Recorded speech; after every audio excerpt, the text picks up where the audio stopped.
All right, let's just get right into it. The arrival of AI, I mean really powerful AI, it isn't just another tech update. It's a genuine crossroads for all of us. And it's forcing us to ask a really big question. What kind of future do we actually want to build? Because the truth is, none of this is set in stone. It's a choice we're making right now. And really, that choice kind of boils down to two very different futures. On the one hand, you've got this bright solar punk vision. Think Star Trek, where AI is a partner. It enhances our own skills. It helps us create incredible new value, and we all share in the prosperity. But on the other hand, you've got the cyberpunk future. Think Blade Runner. That's where AI is used mainly to automate us right out of a job. Sure, it's efficient, but it leads to massive inequality and what economists call jobless growth. And this isn't science fiction, folks. This is the debate happening in boardrooms as we speak. So, what's pushing us one way or the other? Well, believe it or not, it all comes down to a super simple economic formula that is, right now, quietly shaping everything about our future. Productivity. That's it. It's just your output divided by your input. How much cool stuff do you make for a certain amount of work? Simple, right? But hidden inside this super simple ratio are the two completely different strategies for how we use AI. And this visual just nails it. You've got two choices. You can follow the blue path, that's the augmentation strategy. You keep your people, your human input, and you use AI to send your output through the roof, creating all sorts of new products and value. Or you can follow the red path, the automation strategy. That's where you focus on shrinking the bottom number, your human input, your jobs, just to squeeze out more efficiency. One path makes money, the other saves money. And which path we choose? Well, that changes everything. And that brings us to the really urgent part of this whole conversation. Because this isn't some far-off 2040 debate anymore. We are now seeing the first concrete and frankly pretty scary evidence of which path we're starting to go down. This is the canary in the coal mine. So if we look at the hard data, right now, today, which path are companies choosing? Is it augmentation or is it automation? This number. Just look at this number. Let it sit there for a second. -16%. So what on earth does that mean? Well, this chart spells it out. Since the end of 2022, jobs for young people, we're talking 22 to 25-year-olds, in roles that are heavily exposed to AI have dropped by 16%. Now look at the blue line. Experienced workers, people over 30 in the exact same fields, their jobs are stable. The first major shockwave from this AI revolution is hitting the youngest people in the workforce, and it's hitting them hard. This is what experts are now calling the broken rung crisis. And here's why it's so serious. AI is getting amazing at the grunt work, the basic coding, the first pass analysis. But here's the thing, that's where you learn the ropes. That's the apprenticeship. We're essentially automating the learning curve itself. So if you automate the very first rung on the career ladder, how does anyone ever climb up?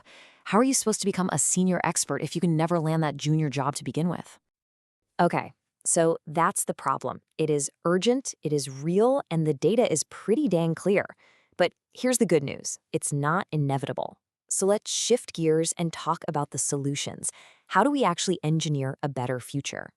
Experts have laid out 3 big ideas to get us back on that solar punk path. And it all comes down to these 3 things. First, we have got to escape something called the Turing trap.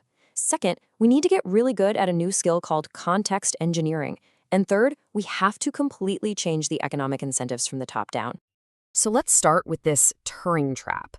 You see, for decades, the holy grail of AI, inspired by the famous Turing test, was to build a machine that could perfectly imitate a person. But that's a really dangerous goal for an economy. If the whole point of your AI is just to replace a human, then it's just a zero-sum game. The machine wins, the person loses their job.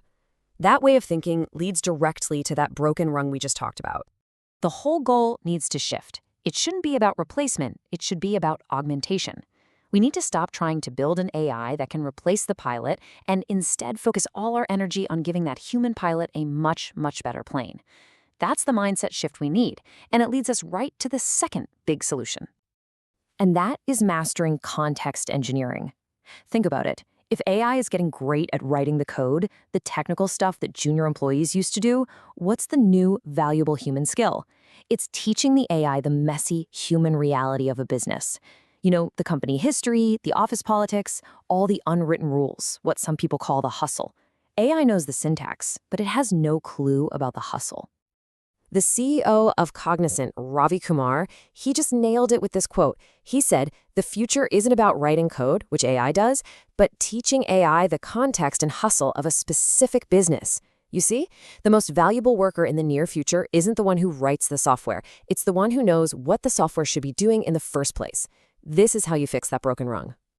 But look, individual skills are only one piece of the puzzle. The third, and maybe the most powerful solution, is about shifting the entire economic system. How do we take the incredible wealth that AI is going to create and make sure it actually benefits everybody? Well, the answer might come from a totally surprising, real-world example of how our digital infrastructure itself can be used to share the wealth. This story starts with a number, 47%. 47% of an entire country's government revenue. That is a staggering amount of money. So where does it all come from? You're not going to believe this. It comes from these two letters, .ai. Here's the crazy story.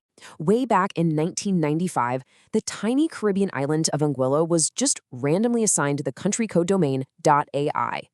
For decades, it was basically worthless. But then the AI boom happened, and suddenly this little piece of digital real estate became an absolute gold mine. This island, with only 15,000 people, is now making tens of millions of dollars a year just from that domain. And this is the crucial part. Look at what they're doing with that money. They're treating this digital thing like a public resource, and they're plowing all that wealth right back into their community.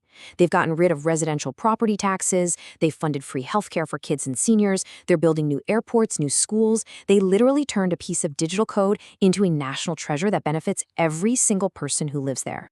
Which leaves us with a pretty big question, doesn't it? The story of Anguilla proves that the wealth from this new digital world doesn't have to just go to a few giant companies. It can be captured and it can be shared. So if a tiny island of 15,000 people can do this by accident, just imagine what we could accomplish if we actually tried to do it on purpose. What are we waiting for?